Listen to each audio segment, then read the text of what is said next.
चलिए तो hi friends, आप सभी लोगों का स्वागत है आपके अपने परिवार फ्यूचर ऑनलाइन क्लासेस सोनपुर में। जैसा कि इसके पहले वाला सेशन में हम लोगों ने सेट 4 को कंप्लीट कर लिया था, यानी कि सेट 4 का जितना भी क्वेश्चन था उसको हम लोगों ने कंप्लीट कर लिया था। आज की क्लास में क्या करेंगे, हम लोग सेट 5 को लगाने वाले हैं। यानी आज की क्लास में हम लोग सेट 5 का जितना भी इम्पोर्टेंट क्वेश्चन है उसके बारे में बात करेंगे। यानी टॉप 25 क्वेश्चन का आज हम लोग प्रैक्टिस करने वाले हैं। इसके पहले हम लोगों ने 4 सेट को कंप्लीट कर लिया, ठीक है। तो चलिए सेट 5 के क्वेश्चंस को देखते हैं। तो फर्स्ट क्वेश्चन क्या है, पहला क्वेश्चन में ये बोला है कि अगर वृत्त का कोई स्पर्श रेखा इसे कितने बिंदु पर प्रतिच्छेद करती है। यानी कि मान लीजिए आपके पास एक वृत्त है, उस वृत्त पर एक अगर आप टेंजेंट ड्रॉ करें यानी कि एक स्पर्श रेखा ड्रॉ करें तो वो वृत्त का कितने बिंदु से गुजर कर जाती है, यानी वो वृत्त का कितना बिंदु को प्रतिच्छेद करती है, ये हमसे क्वेश्चन में पूछ रहा है। तो जैसे मान लीजिए ये मेरे पास एक वृत्त है, ठीक है। अब देखिए इस वृत्त के बाहर मान लीजिए एक पॉइंट है, यानी क्या बोला है, वृत्त का कोई स्पर्श रेखा इसे कितने बिंदु पर प्रतिच्छेद करती है। यानी वृत्त पर अगर कोई हम टेंजेंट ड्रॉ करें, यानी कि अगर एक स्पर्श रेखा ड्रॉ करें तो क्या करता है, वो वृत्त के किसी एक बिंदु को टच कर क्या करता है, गुजरता है। यानी यहाँ से अगर इसका अगर टेंजेंट को ड्रॉ करें तो इसका टेंजेंट क्या होगा, जैसे मान लीजिए ये मेरे पास एक टेंजेंट हो गया, क्या हो गया, टेंजेंट। तो हमेशा ध्यान रखिएगा कि वृत्त का यानी टेंजेंट जो होता है वो हमेशा क्या, किसी एक कॉमन बिंदु से यानी किसी एक बिंदु से क्या कर होकर गुजरता है। यानी यहाँ इसका करेक्ट आंसर क्या बनेगा, ऑप्शन नंबर ए में है 2, 3, 1 और 4। तो इसका करेक्ट आंसर क्या बनेगा, यानी फर्स्ट क्वेश्चन का आपका करेक्ट आंसर क्या बनेगा, ऑप्शन नंबर सी। यानी वृत्त का जो स्पर्श रेखा होता है वो क्या, वृत्त को किसी एक बिंदु पर प्रतिच्छेद करता है। यानी इसका ऑप्शन नंबर सी एकदम करेक्ट आंसर होगा। ओके, आज चलिए अगला क्वेश्चन की बात करते हैं। सेकेंड नंबर क्वेश्चन क्या है, सेकेंड नंबर क्वेश्चन में बोला है कि एक त्रिभुज का कोण 2:3:4 के अनुपात में है, तो हमको बताना है कि सबसे बड़ा और सबसे छोटा कोण का योगफल क्या होगा। यानी सबसे बड़ा एंगल यानी लार्जेस्ट एंगल और स्मॉलेस्ट एंगल का हमको सम बताना है। तो देखिए इस क्वेश्चन को हम लोग दो तरीका से कर सकते हैं। पहला तरीका क्या है, देखिए पहला तरीका हम लोग बताते हैं इजी मेथड। मेथड फर्स्ट क्या है, मेथड पहला विधि क्या है इसका, देखिए हमको क्या दे दिया है, ट्रायंगल का एंगल का रेशियो। तो मान लेंगे कि लेट, नहीं तो चलिए इसको लिखते हैं, यानी यहाँ लिखिएगा माना कि जो कोण है उस कोण का रेशियो क्या है, एक को 2x है, 3x है एंड 4x है। यानी यहाँ क्या करिए, हम लोग मान लिए कि मेरा जो कोण है वो क्या है, एक एंगल मेरा 2x है, दूसरा एंगल मेरा 3x है और तीसरा एंगल मेरा क्या है, 4x है। अब यहाँ से हम लोग क्या कर सकते हैं, यहाँ से हम लोग x का वैल्यू आसानी से निकाल सकते हैं। x का वैल्यू कैसे निकलेगा, हम लोग जानते हैं कि त्रिभुज का तीनों एंगल का सम कितना होता है, 180। यानी यहाँ क्या बोलेंगे, 2x plus 3x plus 4x बराबर 180। इसका रीजन क्या होगा, इसका रीजन में लिखिएगा त्रिभुज का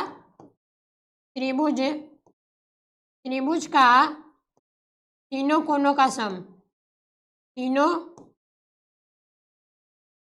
कोणों का सम, इसको आप लोग लिख लीजिएगा। यानी त्रिभुज का तीनों एंगल का सम कितना होता है, 180 डिग्री होता है। तो यहाँ से क्या होगा, 2 3 5x यानी 9x बराबर 180। यानी यहाँ से x का वैल्यू क्या मिला, यानी यहाँ से x का वैल्यू मिला आपको 20 डिग्री। यहाँ से आपको x का वैल्यू मिल गया 20 डिग्री। अब देखिए क्वेश्चन में हमको पूछा क्या है, क्वेश्चन को समझिए। हमको पूछा है कि सबसे बड़ा एंगल और सबसे छोटा एंगल का सम निकालना है। तो देख लेते कि सबसे बड़ा एंगल कितना है और सबसे छोटा एंगल कितना है। तो एंगल क्या क्या था, एक था मेरा 2x, एक था मेरा 3x और एक था मेरा 4x। तो पहला एंगल क्या आएगा, 2 × में 20 यानी कि 40 डिग्री। सिमिलरली दूसरा एंगल क्या आएगा, 3 × 20 यानी कितना, 60 डिग्री। और तीसरा एंगल क्या आएगा, 4 × 20 यानी कितना, 80 डिग्री। अब यहाँ से देखिए हमको किसका किसका योग बताना है, सबसे बड़ा एंगल और सबसे छोटा एंगल। तो सबसे छोटा एंगल क्या हो जाएगा आपका? सबसे छोटा जो एंगल होगा वो आपका होगा 40 डिग्री और सबसे बड़ा एंगल कितना होगा? 80 डिग्री। तो यहाँ बोलिएगा, यहाँ पर लिखिएगा सबसे बड़े और सबसे, इस वर्ड को लिखना जरूरी है, सबसे छोटे कोण का योग कितना होगा? यानी सबसे बड़ा कोण और सबसे छोटा कोण का योग कितना होगा? यानी सबसे छोटा कोण है 40 डिग्री और सबसे बड़ा कोण है 80 डिग्री। यानी यहाँ पर लिखिएगा 40 + 80, यानी कितना निकल के आ गया? 120 डिग्री।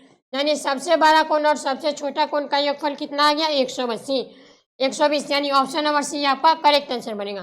देखिए ये मेरा हो गया मेथड फर्स्ट। अब मेथड सेकंड क्या होता है? मेथड सेकंड आप लोग डायरेक्ट बना सकते हैं। चलिए यहाँ पर बताते हैं मेथड सेकंड। यानी मेथड सेकंड क्या है आपके पास? मेथड सेकंड मेथड क्या है? हमको क्या क्या निकालना है?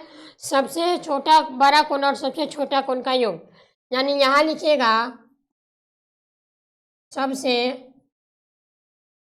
बड़ा और सबसे छोटा कोण का योग क्या हो जाएगा? छोटा कोण का योग बताना है, तो इसका योग क्या होगा? तो देखिए सबसे छोटा एंगल जो बनेगा वो बनेगा आपका 2। यहाँ पर सबसे छोटा एंगल क्या बनेगा? 2 और सबसे बड़ा एंगल बनेगा 4। यानी यहाँ पर अगर हमको इसका दोनों का योगफल निकालना है तो क्या करेंगे? सबसे छोटा एंगल 2 है प्लस सबसे छोटा एंगल बड़ा एंगल 4 है, और नीचे में क्या करेंगे? तीनों को ऐड कर देंगे। यानी नीचे में क्या करेंगे? यहाँ पर नीचे में जो है वो 2, 3, 4, यानी इस तीनों को ऐड कर देंगे। यानी क्या हो जाएगा? यानी यहाँ पर नीचे में तीनों एंगल को क्या कर दीजिए? ऐड कर दीजिए। और यहीं पे क्या करिए आप लोग? 180 से मल्टीप्लाई कर दीजिए। 180 से मल्टीप्लाई क्योंकि त्रिभुज का तीनों एंगल का सम कितना होता है? 180 डिग्री। अब यहाँ से क्या होगा मेरे पास? 6/9 इंटू 180, यानी ये 9 से कटेगा कितना बार में? 20 बार में। यहाँ से क्या मिल गया? 120 डिग्री। यानी यहाँ से भी बड़ा कोण और छोटा कोण का योगफल क्या मिल गया? 120 डिग्री। तो ये आपका हो गया मेथड सेकेंड। तो आपको जिस मेथड से अच्छा लगे उस मेथड से आप इस क्वेश्चन को बना सकते हैं। आंसर कितना आएगा? 120 डिग्री। चलिए अगला क्वेश्चन देखते हैं। नेक्स्ट क्वेश्चन क्या है मेरे पास? अगला क्वेश्चन थर्ड नंबर क्वेश्चन क्या बोला है? थर्ड नंबर क्वेश्चन को समझिएगा। क्वेश्चन में ये बोला है कि त्रिज्या का रेडियस r है और एक सर्कल का क्षेत्रफल क्या है। यानी अगर हम क्या करें? त्रिज्या r के साथ एक सर्कल का क्षेत्रफल बताना है। यानी एक सर्कल है, जैसे देखिए मेरे पास क्या बोला गया है? मेरे पास एक सर्कल है, ओके, ये मेरा हो गया सर्कल का सेंटर। अब यहाँ से क्या करते हैं? एक त्रिज्या को ड्रॉ करते हैं। यानी ये मेरा हो गया इसका त्रिज्या हो गया। यानी सर्कल का सेंटर क्या है? ओ है। अब क्या बोला है कि अगर मेरा सर्कल का त्रिज्या r है, यानी इसका रेडियस अगर r हो जाए तो इसका हमको क्षेत्रफल बताना है। यानी यहाँ से आप लोग बताइए तो वृत्त का जो क्षेत्रफल होता है, वृत्त का क्षेत्रफल का फॉर्मूला क्या होता है? आप लोग बताइए। आप लोग को पता है, आप लोग 9, 10 से ही पढ़ते आ रहे होंगे कि वृत्त का जो क्षेत्रफल है यानी एरिया ऑफ सर्कल हो वो क्या होता है? πr²। यानी वृत्त का क्षेत्रफल क्या होगा? πr²। यानी ऑप्शन नंबर ए आपका करेक्ट आंसर होगा। डायरेक्ट फॉर्मूला आपसे पूछ दिया कि एरिया ऑफ सर्कल क्या होता है। यानी इजी क्वेश्चन भी आपसे पूछता है, ओके। चलिए अगला क्वेश्चन देखते हैं। नेक्स्ट क्वेश्चन क्या है मेरे पास? नेक्स्ट क्वेश्चन में है कि cos का पावर 4 है माइनस sin का पावर 4 है इसके बराबर है। यानी हमको 4 ऑप्शन दे दिया गया है। इस 4 ऑप्शन में हमको बताना है कि ये जो है cos का पावर 4 है माइनस sin का पावर 4 है किसके बराबर होगा। तो देखिए ये कैसे बनाएंगे? क्वेश्चन में क्या दिया हुआ है? cos का पावर 4 है माइनस sin का पावर 4 है। अब देखिए cos का पावर 4a को हम लोग लिख सकते हैं cos का पावर 2a का पावर 2, यानी cos स्क्वायर का स्क्वायर लिख दिए। यानी ये बन गया क्या? cos का पावर 4a। सिमिलरली इसको क्या करते हैं? यहाँ लिखते हैं sin का पावर 2a इंटू इसका स्क्वायर। अब यहाँ से देखिए, यहाँ से आपको दिख रहा होगा कि ये आपका बन गया ए स्क्वायर माइनस बी स्क्वायर, यानी कि यहाँ से ए स्क्वायर माइनस बी स्क्वायर क्या होता है, ए प्लस बी इंटू में ए माइनस बी, यानी ए स्क्वायर माइनस बी स्क्वायर का ये आपका क्या होता है, फॉर्मूला होता है। तो इसी का इस्तेमाल करते हैं, यानी सबसे पहले ए प्लस बी यानी cos square A plus sine square A into में फिर यहाँ क्या होगा, कॉस ए माइनस बी यानी कॉस स्क्वायर ए माइनस साइन स्क्वायर ए। अब यहाँ से देखिए, यहाँ से आप लोग एक आइडेंटिटी पढ़े होंगे ट्रिग्नोमेट्री में, यहाँ से एक आइडेंटिटी क्या था कि sine square theta plus cos square theta का मान क्या है, 1 है। ये आप लोगों ने आइडेंटिटी को पढ़ लिया होगा, यानी sine square theta plus cos square theta का मान क्या होता है, 1 होता है। ये आइडेंटिटी बहुत इंपॉर्टेंट है, ठीक है। यानी यहाँ पर क्या है, कॉस स्क्वायर है प्लस साइन स्क्वायर है, यानी इतना का मान क्या बन जाएगा, 1, यानी 1 इंटू में कॉस स्क्वायर है माइनस साइन स्क्वायर है। अब देखिए यहाँ से क्या कर सकते हैं, एक चीज़ हम लोग लिख सकते हैं। अच्छा देखिए, यहाँ से हम लोग कॉस स्क्वायर थीटा बराबर क्या बोल सकते हैं, 1 माइनस साइन स्क्वायर थीटा, ठीक है। तो यहाँ क्या करते हैं हम लोग, साइन की जगह पर साइन स्क्वायर ए की जगह पर लिखेंगे हम लोग 1 माइनस, यानी यहाँ से साइन स्क्वायर ए थीटा बराबर लिखे तो क्या बनेगा, 1 माइनस कॉस स्क्वायर थीटा, ठीक है। यहाँ पर साइन की जगह पर क्या करते हैं हम लोग, 1 माइनस कॉस स्क्वायर थीटा को पुट कर देते हैं। तो यहाँ से क्या बनेगा आपका कॉस स्क्वायर ए माइनस, और ये मेरा क्या बनेगा 1 माइनस कॉस स्क्वायर ए। यहाँ तक आपको समझ में आया, यहाँ तक कैसे किए। अब देखिए यहाँ से क्या करते हैं, ये स्टेप को यहाँ पर करते हैं। देखिए इसका ब्रैकेट को खोल दीजिए, यानी इसका ब्रैकेट खोलिएगा तो क्या बनेगा, कॉस स्क्वायर ए माइनस 1, और ये बनेगा minus minus plus cos square A, यानी cos square A plus cos square A आपका क्या बनेगा, ये आपका बनेगा 2 कॉस स्क्वायर ए माइनस 1, यानी इस क्वेश्चन का करेक्ट आंसर क्या बनेगा, 2 कॉस स्क्वायर ए माइनस 1, यानी यही आपका करेक्ट आंसर बनेगा।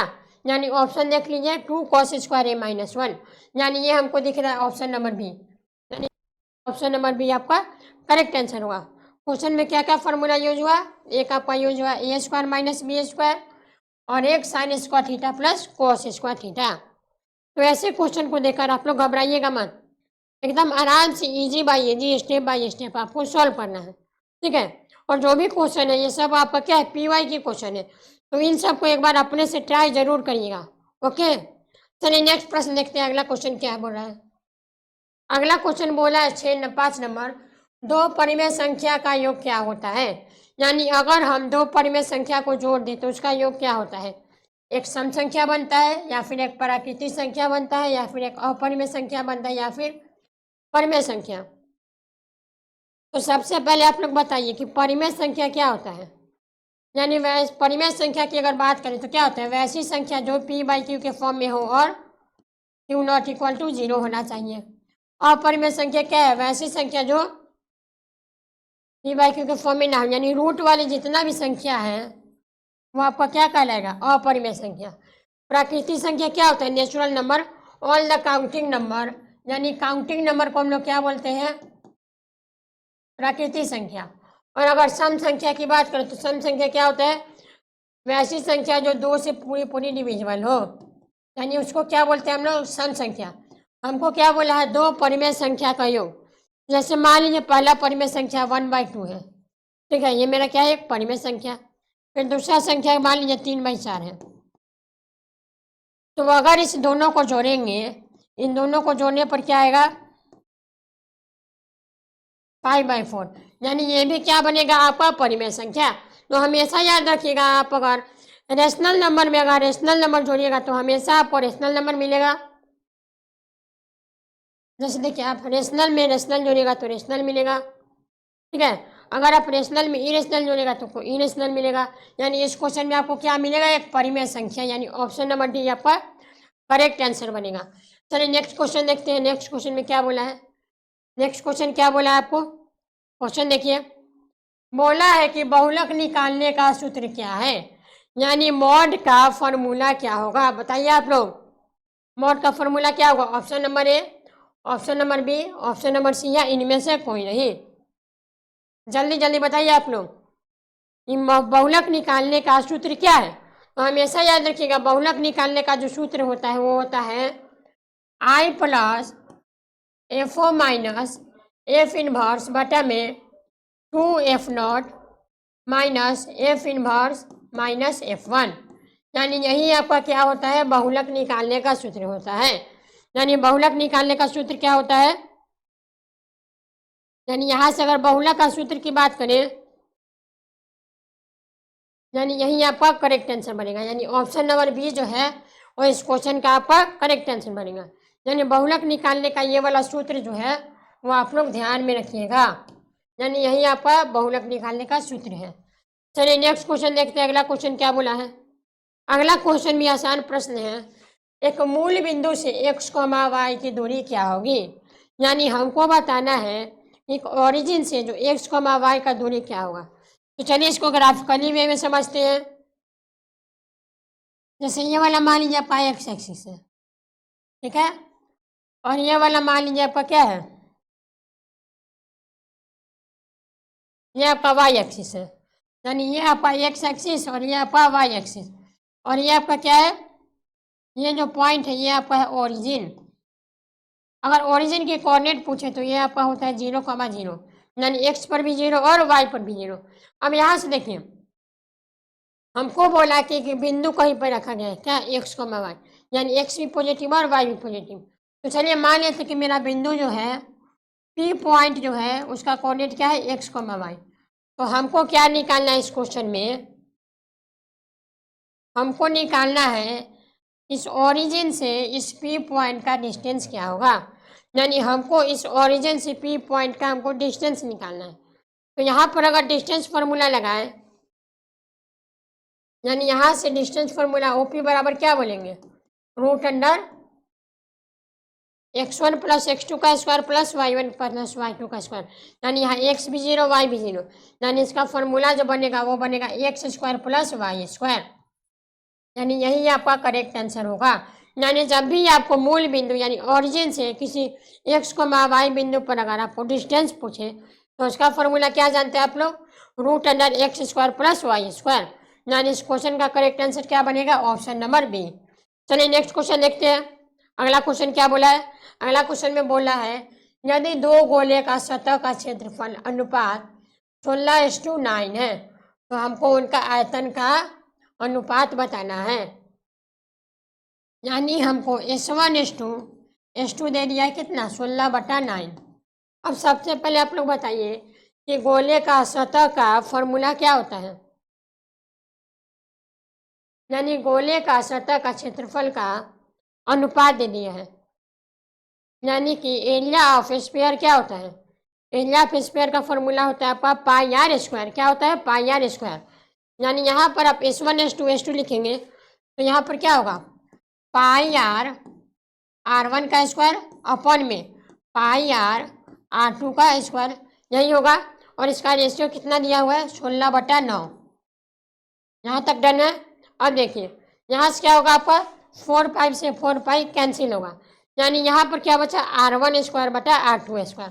तो इसको आप लोग लिख सकते हैं R1 बटा R2 का होल स्क्वायर, R1 का स्क्वायर बाई R2 का स्क्वायर को हम लोग लिख सकते हैं R1 बाई R2 का होल स्क्वायर, और यहाँ पर क्या है 16/9। अब यहाँ से क्या होगा, देखिए यहाँ से देखिएगा R1 बाई R2 का होल स्क्वायर बराबर क्या बोल सकते हैं, 16/9 को हम लोग बोल सकते हैं कि 4/3 का क्या है, होल स्क्वायर। यानी यहाँ से कंपेयर करने पर R1 बटा R2 का वैल्यू क्या मिल गया, 4/3, यानी ये मिल गया आपका रेडियस का अनुपात। हमको क्वेश्चन में क्या निकालना है कि उनका आयतन का अनुपात क्या होगा, यानी कि हमको दो स्फीयर का आयतन का अनुपात निकालना है, यानी वॉल्यूम का, यानी हमको निकालना है V1:2 V2। यानी वॉल्यूम का फॉर्मूला क्या होता है, वॉल्यूम ऑफ स्फीयर क्या होता है, वॉल्यूम ऑफ स्फीयर जो होता है वो होता है आपका 4 पाई r क्यूब, यानी r की जगह पर r1 का क्यूब बटा 4 पाई r2 का क्यूब। ये क्या होता है आपका वॉल्यूम का फॉर्मूला। अब यहाँ से भी 4 पाई से 4 पाई कैंसिल, यानी यहाँ पर भी क्या बचा r1 का क्यूब बटा r2 का क्यूब। तो इसको क्या लिख सकते हैं मेरे दोस्त, इसको लिख सकते हैं r1 बटा r2 का होल क्यूब। अब देखिए r1/r2 यहाँ पर निकालिए, कितना है 4/3, यानी यहाँ क्या लिखेंगे 4/3 का होल क्यूब। 4 का क्यूब कितना होता है 64 और 3 का क्यूब होता है 27, यानी 64/27 जो है वो आपका एकदम करेक्ट आंसर बनेगा। यानी 64:27 ऑप्शन नंबर बी जो है वो आपका एकदम करेक्ट आंसर बनेगा। आई होप आपको ये क्वेश्चन समझ में आ गया होगा। ओके, चलिए अगला क्वेश्चन देखते हैं। नेक्स्ट क्वेश्चन क्या बोला है। नेक्स्ट क्वेश्चन में बोला है 9 नंबर कि एन परीक्षण का माध्य 12 है, यानी हमको माध्य कितना दिया है। क्वेश्चन पढ़िए और फटाफट उसका गिवे लिखिए। और क्या बोला है उन परीक्षणों का योग 132 है, यानी ये पर यहाँ पर लिखिए परीक्षणों का योग कितना है 132। हमको बताना है कि एन का मान क्या होगा। तो एक बात बताइए कि माध्य का फॉर्मूला क्या होता है। माध्य का जो फॉर्मूला होता है वो होता है एन परीक्षणों का, यानी जितना टर्म दिया है उनका क्या योग, यानी सम बटा में जितना टर्म है उसको क्या कर दीजिए उससे डिवाइड कर दीजिए। ओके, क्वेश्चन में माध्य गिवन है कितना है 12 और एन परीक्षणों का योग कितना है 132 बटा में एन का वैल्यू निकालना है। यानी यहाँ से एन 12 से इसको अगर काटना चाहे तो कितना बार में कटेगा 13 बार में, ये 12 नहीं 11 बार में कटेगा, यानी 12 से कटेगा 132 11 टाइम, यानी यहाँ से जो है वो एन का वैल्यू क्या मिलेगा 11। यानी बहुत ही सिंपल क्वेश्चन था, एन का वैल्यू क्या निकला 11, यानी ऑप्शन नंबर सी आपका एकदम करेक्ट आंसर बनेगा। यहाँ तक क्लियर है। चलिए अगला क्वेश्चन देखते हैं। नेक्स्ट क्वेश्चन क्या बोला है 10 नंबर क्वेश्चन क्या है। बोला है कि हमको एक ट्रायंगल दे दिया, ठीक है ए बी सी। उस ट्रायंगल में हमको एंगल ने 2x दिया है और एंगल सी 3x दिया है। हमको क्या निकालना है कि x का मान क्या होगा। आसान क्वेश्चन है। क्या बोलेंगे यहाँ पर लिखिएगा आप लोग in triangle A B C में क्या जानते हैं इसको यानी 2x + 90 + 3x बराबर 180। त्रिभुज का तीनों कोण का सम कितना होता है 180 डिग्री। यानी यहाँ क्या लिखिएगा 2x + 90 + 3x बराबर 180 डिग्री। यानी 90 को अगर उधर भेजेंगे तो क्या बनेगा 2x + 3x, यानी ये आपका बनेगा 5x बराबर 90 डिग्री। यानी 5 से काटिएगा इसको कितना बार में 18 बार में, तो यहाँ से आपको x का वैल्यू क्या मिलेगा 18 डिग्री। कितना आसान क्वेश्चन है। x का वैल्यू क्या होगा 18 डिग्री, यानी ऑप्शन नंबर डी आपका करेक्ट आंसर है। चलिए नेक्स्ट क्वेश्चन की बात करते हैं। अगला क्वेश्चन क्या बोला है। अगला क्वेश्चन में हमको एक लाइन दे दिया है, उस पर क्या 2 लाइन स्टैंड है। तो हमको क्या बताना है, देखिए इसको पढ़ते हैं। उपर्युक्त आकृति में से 2 किरण बी डी और बी रेखा AC बिंदु B पर मिलती है। यहाँ तक बात क्लियर है। हमको किसका वैल्यू निकालना है x + y का, यानी x + y बराबर क्या होगा। तो यहाँ से डायरेक्ट जानते हैं कि एक लाइन पर जितना भी लाइन स्टैंड होगा उन सब एंगल का सम कितना होता है 180 डिग्री। यानी यहाँ से क्या बोलेंगे, यहाँ से डायरेक्ट बोलेंगे x + 100 + y बराबर 180 डिग्री। और इसका रीजन लिखना चाहे तो लिख लीजिएगा angle stand on a line, ठीक है। यानी x + 100 + y बराबर कितना 180 डिग्री। यानी यहाँ से क्या होगा x + y बराबर कितना मिल गया 180 - 100 यानी 80 डिग्री। यानी x + y का वैल्यू क्या मिल गया 80 डिग्री। और क्वेश्चन में हमसे क्या पूछ रहा था x + y किसके बराबर होगा, तो क्या होगा ऑप्शन नंबर बी आपका करेक्ट आंसर बनेगा। देखिए कितना बेसिक क्वेश्चन आपसे पूछ रहा है, यानी बहुत ही आसान से आसान भी क्वेश्चन आपसे पूछता है। चलिए नेक्स्ट क्वेश्चन देखते हैं। अगला क्वेश्चन जो है वो क्या बोला है, समीकरण निकाय a1x + b1y + c1 बराबर 0। यानी ये आपका पास एक समीकरण है और a2x plus b2 plus c2 बराबर 0 का अद्वितीय हल यदि क्या होगा, यानी कि अद्वितीय हल क्या होता है? इस अद्वितीय हल का मतलब होता है यूनिक सॉल्यूशन। कौन सा सॉल्यूशन? Unique solution. अब यहाँ से देखिएगा मेरे दोस्त, यहाँ से देखिए मेरे पास दो समीकरण है, a1x plus b1y plus c1 बराबर 0। दूसरा समीकरण क्या है? a2x plus b2y plus c2 बराबर 0। अब यहाँ से हम लोगों ने लाइन्स एंड एंगल में यानी लीनियर इक्वेशन में इसका 3 कंडीशन पढ़ा था। यानी जब भी मेरा दो समीकरण को हल करें तो उसमें 3 कंडीशन मिलता था। कौन कौन? पहला मेरा मिलता था यूनिक सॉल्यूशन, यानी कि अगर आप समीकरण को सॉल्व करेगा तो मेरा यूनिक सॉल्यूशन मिलेगा, यानी एक ही सॉल्यूशन मिलेगा। ठीक है, यानी ग्राफ से अगर बताना चाहे तो यूनिक सॉल्यूशन मतलब होता है वो एक्स एक्सिस को किसी एक ही बिंदु पर क्या कर दे? कट कर दे। फिर दूसरा आपको मिला था नो सॉल्यूशन, तो नो सॉल्यूशन मतलब होता है ये आपको ऐसे ही ऊपर से ग्राफ चल जाए। और तीसरा आपका मिलता था इनफाइनाइट मेनी सॉल्यूशन। तो इनफाइनाइट मेनी सॉल्यूशन के केस में क्या था? मेरा जो लाइन था वो उसी लाइन पर क्या कर रहा था? ओवरलैप, यानी इसी लाइन पर एक और लाइन ऐसे आ जा रहा था। यानी इस केस में आपको इनफाइनाइट मेनी सॉल्यूशन देखने को मिलता था। यानी इसका 3 केस था, यूनिक सॉल्यूशन, नो सॉल्यूशन, और एक और क्या था? एक और था आपका इनफाइनाइट मेनी सॉल्यूशन। यानी ये आपका 3 कंडीशन था, इन तीनों कंडीशन को ध्यान में रखिएगा। अब देखिए यूनिक सॉल्यूशन को क्या पूछा है? अद्वितीय हल, यानी यूनिक सॉल्यूशन। तो यूनिक सॉल्यूशन का कंडीशन क्या होता है?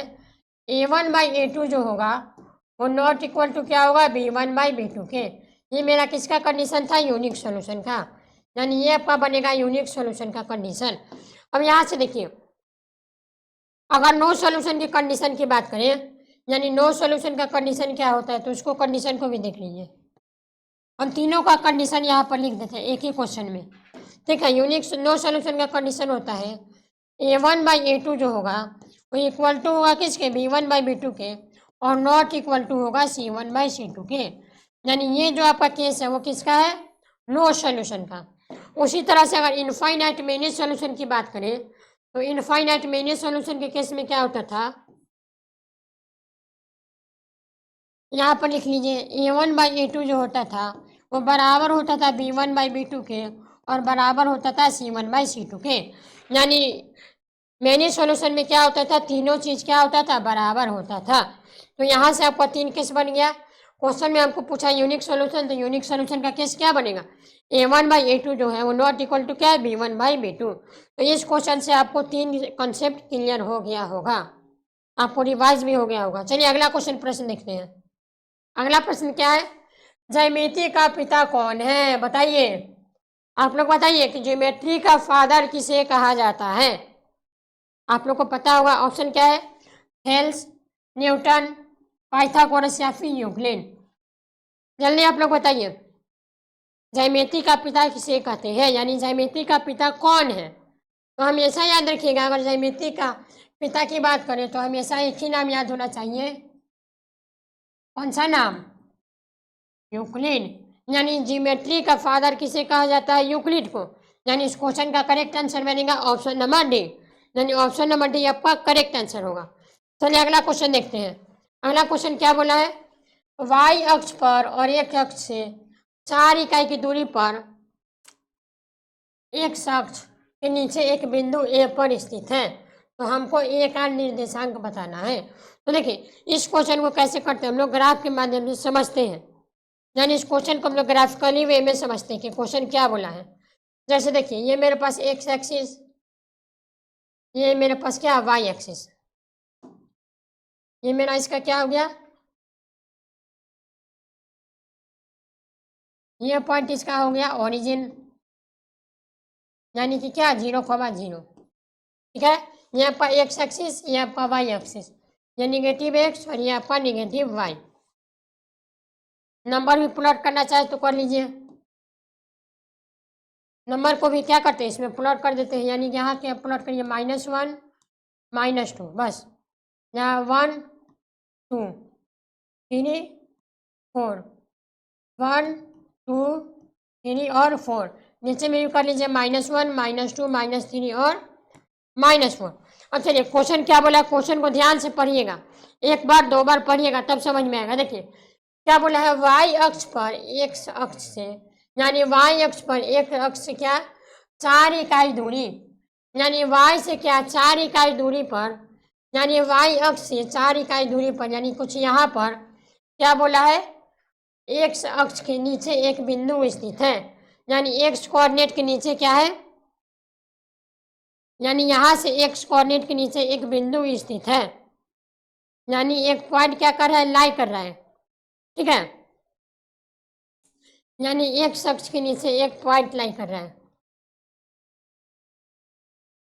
हाँ, यानी x अक्ष के नीचे क्या करे, एक पॉइंट लाई करे। तो हमको एक आठ निर्देशांक बताना है, यानी एक आठ निर्देशांक क्या होगा। तो जैसे देखिए ये मेरा y एक्सिस हो गया, हमको क्या बोला है x के नीचे, यानी x के नीचे ये वाला हो गया, नीचे वाला साइड यानी ये वाला साइड। अब यहाँ क्या बोला है, नीचे अगर जाएंगे अगर 4 इकाई तो ये क्या बनेगा -4, यानी ये जो निर्देशांक होगा इसका कोऑर्डिनेट क्या बनेगा 0, -4, यानी x पर 0 चला और y पर क्या चला -4, यानी इस क्वेश्चन का करेक्ट आंसर क्या बनेगा 0, -4। तो जब भी आपको ऐसा क्वेश्चन देखने को मिले क्या करिए, आप लोग सिंपल सा एक ग्राफ ड्रॉ कर लीजिए और उससे आप आसानी से समझ सकते हैं। अगला क्वेश्चन देखते हैं, 15 नंबर क्वेश्चन क्या बोला है, नीचे कई वास्तविक संख्या का दशमलव प्रसार दिया है, तो हमको बताना इनमें से कौन परिमेय नहीं है, यानी इनमें से जो है वो परिमेय संख्या कौन सा नहीं है, यानी हमको क्या बताना है, परिमेय संख्या।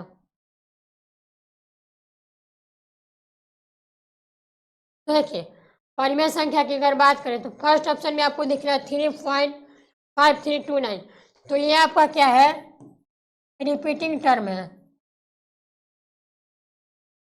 Repeating number.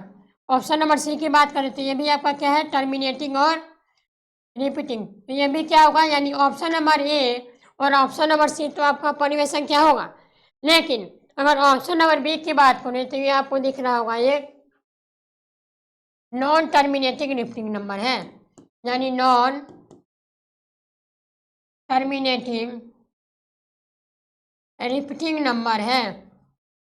तो इसलिए मेरा ऑप्शन नंबर बी जो होगा वह परिमेय संख्या नहीं होगा, यानी इसका दशमलव प्रसार नहीं होगा, यानी इसका जो दशमलव प्रसार करेंगे तो ये आपका परिमेय संख्या नहीं बनेगा। यानी हमसे पूछा कि परिमेय संख्या कौन सा नहीं है, यानी इसका करेक्ट आंसर बनेगा आपका ऑप्शन नंबर बी। चलिए अगला क्वेश्चन देखते हैं, नेक्स्ट क्वेश्चन क्या बोला है, यानी 16 नंबर क्वेश्चन की बात करें तो ये आपको बोला है कि आंकड़ा एक दे दिया, यानी हमको एक आंकड़ा दे दिया का क्या, यानी 10 15 19 30 43 59 तथा x का माध्य x है, यानी हमको इस आंकड़ा का माध्य क्या दे दिया है, x दिया है। हमको क्या बताना है, इन आंकड़ों का माध्य ज्ञात कीजिए, यानी हमको इन आंकड़ों का क्या ज्ञात करना है, माध्य ज्ञात करना है। तो सबसे पहले क्या करते हैं हम लोग, आंकड़ों का माध्य निकालने के लिए सबसे पहले हमको x का वैल्यू चाहिए, तो यहाँ से डायरेक्ट माध्य बराबर क्या बनेगा, यानी जितना भी टर्म दिया है उसका सम, यानी 10 plus 15 plus 19 plus 30 plus 43 plus 59 plus x बटा में नंबर ऑफ टर्म क्या है 1 2 3 4 5 6 7, यानी यहाँ 7। और क्वेश्चन में एक और चीज भी गिवन है, माध्य, माध्य क्या है x, यानी x बराबर क्या बोलिएगा, यानी 7 को अगर इधर भेजिएगा तो ये क्या बनेगा 7x। अब इन सबको ऐड करिए, यानी अगर इन सबको ऐड करिएगा तो ऐड करने पर आपको क्या मिलेगा,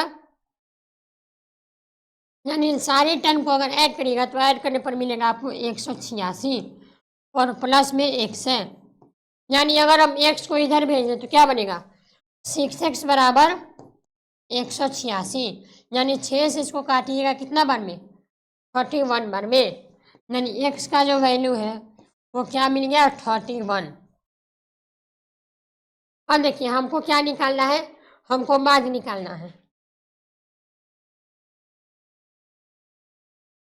तो एक बार ध्यान रखिएगा, माध्य निकालने के लिए आपको सॉरी, हमको क्या निकालना है, माध्य नहीं, माध्य का निकालना है ना।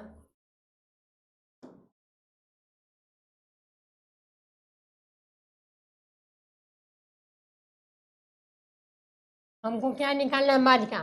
तो माध्य का के लिए दो केस बनता था, कौन कौन। एक मेरा बनता था एन का, एन जो था मेरा वो बनता था और एक बनता था मेरा एन जो है वो इवन। यानी सबसे पहले माध्यिका निकालने के लिए हम सबसे पहले एन का वैल्यू चेक करते हैं, एन मेरा ऑड है या फिर इवन है। अगर मेरा एन ऑड होगा तो इस केस में माध्यिका का फॉर्मूला होता है n+1/2, और अगर मेरा एन इवन है तो इसका माध्यिका का फॉर्मूला होता है n/2 + 1 सम। अब देखिए क्वेश्चन में, देखिए एन का वैल्यू कितना है, एन का वैल्यू 7 है, यानी ये मेरा ऑड वाला केस बना। तो ऑड वाला केस में माध्य निकालने के लिए फॉर्मूला क्या था, n+1/2। यानी यहाँ से, चलिए इसको अगला पेज पर बताते हैं। यानी एन का वैल्यू क्या है, 7 है। इस केस में इसका माध्यिका निकालना है, यानी इसका माध्यिका बराबर डायरेक्ट क्या बोलेंगे, n+1/2। यानी एन का वैल्यू कितना, 7, यानी 7+1/2, यानी कितना आ गया, 8/2। यानी यहाँ से क्या आ गया आपका, चारवा पद। यानी आपका माध्य जो होगा वो आपका क्या होगा, चारवा पद। अब देखते हैं कि जो आंकड़ा दिया गया उसमें चारवा पद कौन सा है। तो ये आपका हो गया first term, second term, third term, और ये आपका फोर्थ टर्म। यानी चारवा पद क्या है आपका, 30 है, इसीलिए इसका जो माध्य होगा वो क्या होगा, 30 होगा। यानी इस क्वेश्चन का करेक्ट आंसर क्या बनेगा, 30, यानी ऑप्शन नंबर सी। तो आई होप ये क्वेश्चन आप लोग को समझ में आ गया होगा। ठीक है, अगला क्वेश्चन की तरफ मूव करते हैं। नेक्स्ट क्वेश्चन क्या बोला है, निम्नलिखित में से कौन बहुपद है। यानी इन चारों में से आपको बहुपद कौन सा दिख रहा है। तो पॉलिनोमियल में एक चीज आप लोगों ने पढ़ा था कि पॉलिनोमियल क्या होता है, कि अलजेब्रिक एक्सप्रेशन जिसमें वेरिएबल का पावर क्या होना चाहिए, वेरिएबल का जो पावर आता है वो होल नंबर होना चाहिए। यानी वेरिएबल का पावर हमेशा होल नंबर होगा, यानी 1 2 3 4 में होगा। रूट वाले संख्या को हम लोग पॉलिनोमियल नहीं बोलते हैं। तो पहला ऑप्शन में आपको रूट दिख रहा है, यानी ये पॉलिनोमियल नहीं है। सेकंड ऑप्शन में भी रूट है, ये भी नहीं है। थर्ड ऑप्शन में है, ये भी नहीं है। लेकिन अगर ऑप्शन नंबर सी की बात करें तो ये आपका पॉलिनोमियल है। फ्रैक्शन में जैसे देखिए, ये आपका पॉलिनोमियल ऐसे भी हो सकता है, 3x² + 2/√x। इस केस में भी आपका पॉलिनोमियल नहीं बनेगा। लेकिन इसको अगर सिंप्लीफाई करिएगा तो ये आपका बनेगा x⁴ + 1 - 2x², यानी ये आपका 0, यानी x⁴ - 2x² + 1, ये आपका एक पॉलिनोमियल है। इसीलिए आपका ऑप्शन नंबर सी आपका करेक्ट आंसर बनेगा। इसको अगर सिंप्लीफाई नहीं करेगा तो ऐसे में बोल सकते हैं कि इसमें दिख रहा है कि हमको वेरिएबल का जो पावर है वो क्या है, होल नंबर। इसीलिए मेरा ऑप्शन नंबर सी जो है वो मेरा करेक्ट आंसर बनेगा। चलिए अगला क्वेश्चन देखते हैं। नेक्स्ट क्वेश्चन क्या बोला है, यदि अल्फा और बीटा बहुपद x² + x + 1 का मूल हो तो हमको बताना है 1/α + 1/β क्या है। यानी ये आपका क्वेश्चन जो है वो आपका रिपीटेड क्वेश्चन है। यानी इस क्वेश्चन को एक बार देख लीजिए। क्वेश्चन में क्या बोला है, मेरे पास एक पॉलिनोमियल दिया गया है। पॉलिनोमियल क्या है, x² + x + 1, और क्वेश्चन में क्या बोला है, अल्फा और बीटा क्या है, इस पॉलिनोमियल का रूट्स है। तो अगर अल्फा और बीटा इस पॉलिनोमियल का रूट है तो सम ऑफ जीरोस क्या होता है, अल्फा + बीटा होता है -b/a। यानी माइनस भी क्या करता है, कोफिशिएंट ऑफ x को दर्शाता है। यानी -1/1, यानी ये कितना आ गया, -1। यानी अल्फा + बीटा कितना आया, -1। सिमिलरली यहाँ से निकाल लेते हैं हम लोग अल्फा × बीटा। अल्फा × बीटा यानी प्रोडक्ट ऑफ जीरोस क्या होता है, वो आपका होता है c/a, यानी कांस्टेंट टर्म बटा कोफिशिएंट ऑफ x²। यानी ये बनेगा 1/1, यानी कितना, 1। अब हमको किसका वैल्यू निकालना है, हमको निकालना है 1/α + 1/β। तो अगर इसको थोड़ा सिंप्लीफाई करेगा तो कैसे, यानी दोनों कैल्शियम ले लीजिए, अल्फा × बीटा। तो यहाँ क्या बनेगा, बीटा + अल्फा। यानी ऊपर में क्या बन गया आपका, अल्फा + बीटा, और नीचे में अल्फा × बीटा। ठीक है, हम यहाँ से देखिए अल्फा + बीटा का वैल्यू पता है और अल्फा × बीटा का वैल्यू पता है। दोनों का वैल्यू को पुट करिए, यानी अल्फा प्लस बीटा है -1 और अल्फा इंटू बीटा है 1, यानी इसका करेक्ट आंसर क्या बनेगा -1। यानी ऑप्शन नंबर सी जो है वो आपका करेक्ट आंसर होगा। क्वेश्चन समझ में आया? क्वेश्चन में क्या बोला था कि एक पोलिनोमियल है f(x) बराबर x² प्लस x प्लस 1, और इस पोलिनोमियल का हमको जीरो दे दिया अल्फा बीटा। तो यहाँ से क्या किए, सबसे पहले सम ऑफ जीरो निकाले, यानी अल्फा प्लस बीटा, उसके बाद प्रोडक्ट ऑफ जीरो, और जो क्वेश्चन दिया गया था उसको सिंप्लीफाई किए तो हमको बन गया अल्फा प्लस बीटा और अल्फा इंटू बीटा। अब यहाँ से अल्फा का प्लस बीटा का वैल्यू लिखें और अल्फा इंटू बीटा का वैल्यू लिखें, तो यहाँ से आपका आंसर मिल गया। अगला क्वेश्चन 19 नंबर क्वेश्चन क्या बोला है, आसान क्वेश्चन है। हमको x का वैल्यू निकालना है, तो x का वैल्यू कैसे निकलेगा, तो यहाँ हमको दिख रहा है कि एंगल ACD जो होगा वो किसके बराबर होगा, एंगल, इस पॉइंट को P मान लीजिए, यानी angle PAC plus angle CPA, यानी ये वाला जो एंगल होगा, एक्सटीरियर एंगल प्रॉपर्टी क्या कहता है, उसको इंटीरियर को छोड़कर उसके अपोजिट एंगल के सम के बराबर होगा।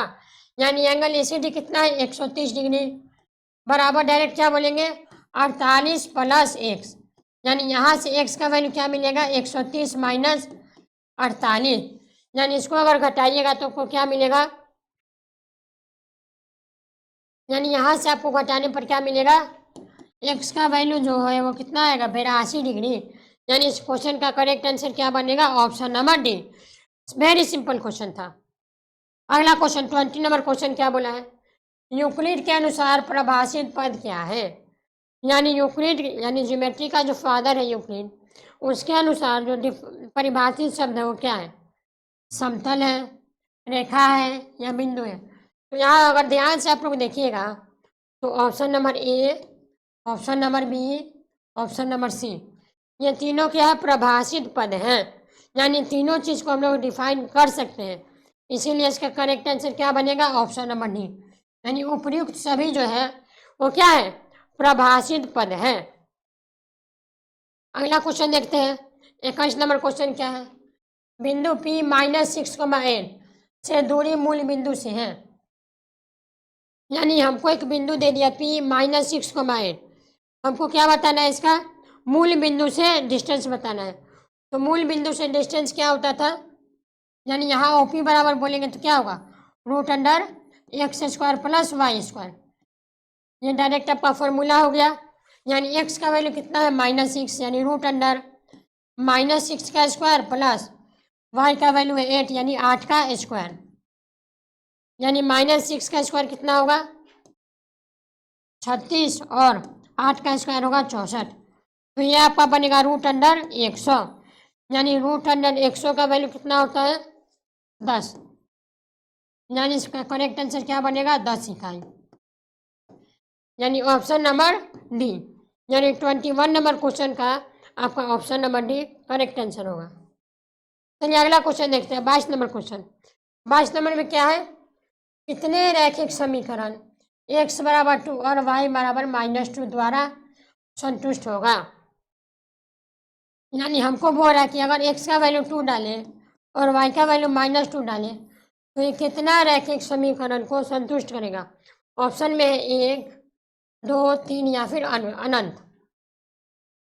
तो हमेशा याद रखिएगा अगर हम x का वैल्यू 2 और y का वैल्यू -2 डालें तो इसमें मेरा इनफाइनाइट यानी कि अनंत समीकरण को ये संतुष्ट करेगा, इसका कोई फिक्स नहीं है, यानी अनंत समीकरण को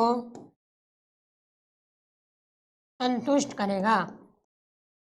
यानी ऐसे बहुत सारे समीकरण होंगे जहाँ x का वैल्यू 2 डालें और y का वैल्यू -2 डालें तो उसको क्या कर दें, सेटिस्फाई कर दें, यानी इसका ऑप्शन नंबर डी आपका करेक्ट आंसर होगा।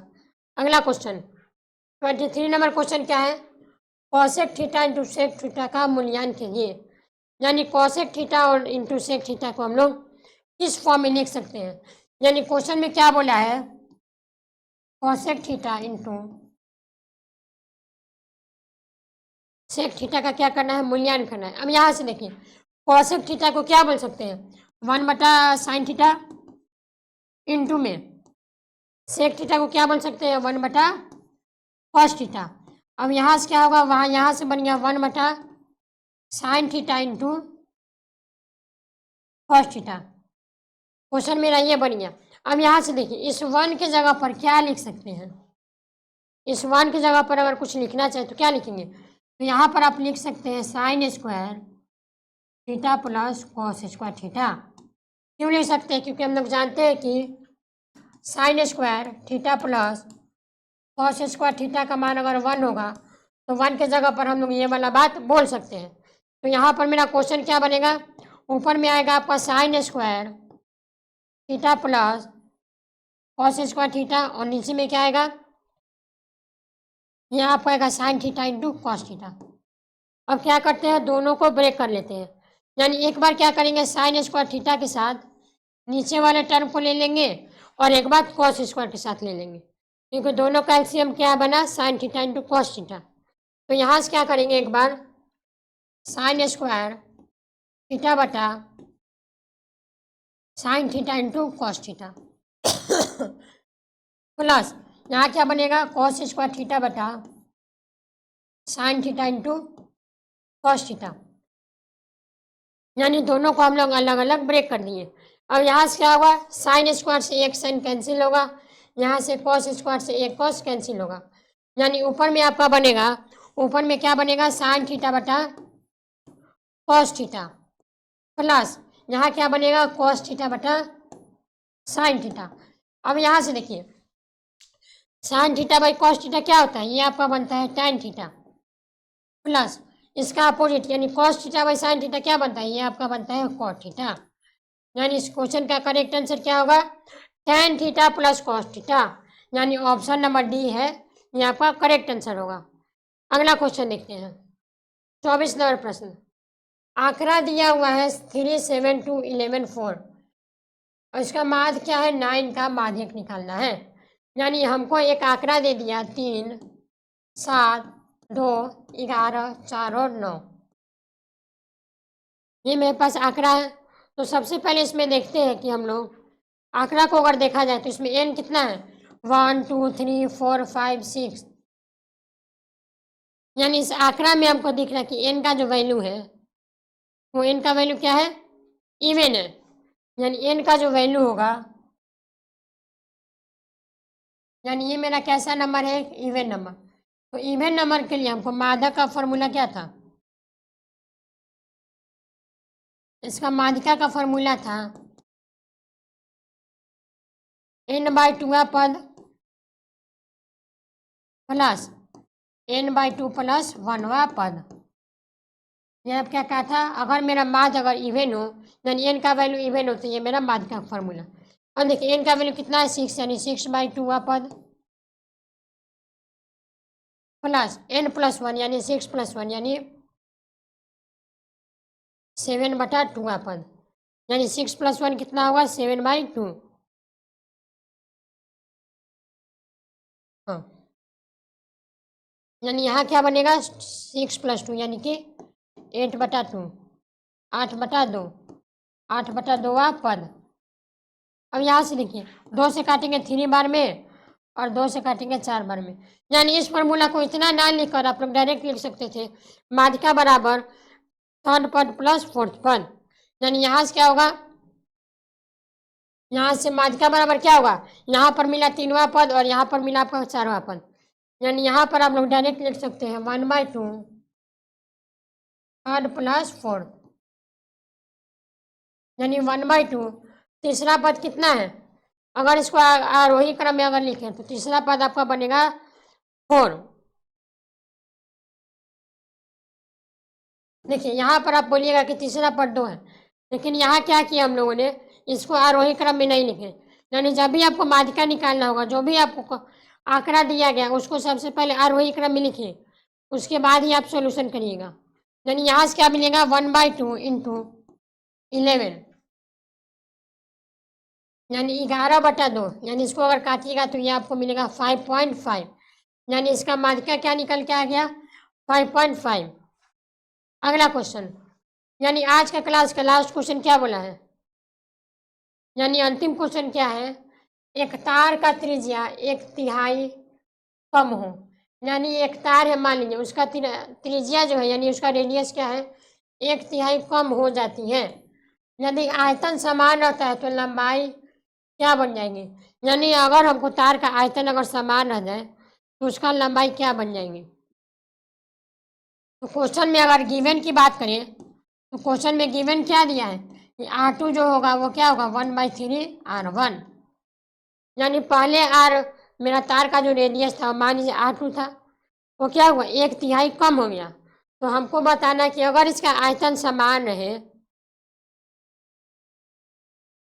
यानी अगर इसका आयतन समान रहे, यानी आयतन का फॉर्मूला क्या होता है, यानी इसका आयतन का फॉर्मूला होता है πr1² H1, ये बराबर होगा πr2² H2 के।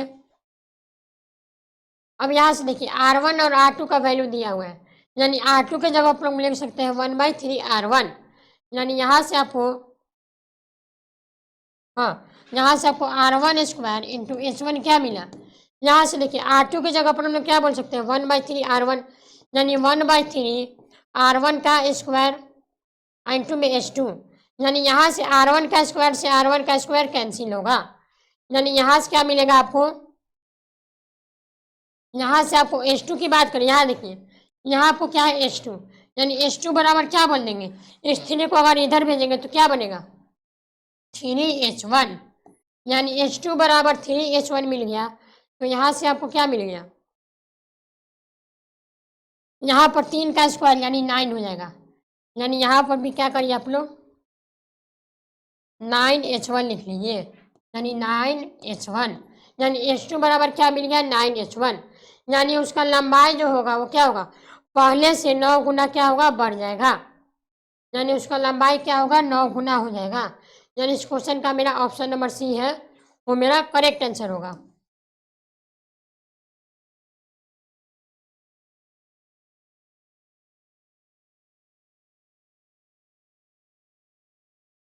तो चलिए आज की क्लास में हम लोगों ने क्या किया, सेट 5 का जितना भी इम्पोर्टेंट क्वेश्चन था उसके बारे में हम लोगों ने आज बात कर लिया। ठीक है, तो आज के सेशन को हम लोग यहीं पे समाप्त करेंगे। चलिए कल मकर संक्रांति है, तो आप सभी लोगों को मेरे तरफ और अपना परिवार फ्यूचर ऑनलाइन क्लासेस की तरफ से आप सभी लोगों को यानी आपके और आपके परिवार को मकर संक्रांति की हार्दिक शुभकामनाएं। ठीक है, चलिए मिलते हैं नेक्स्ट क्लास में, तब तक के लिए सब लोग मन लगाकर पढ़ाई करते रहिए। थैंक यू, जय हिंद, जय भारत।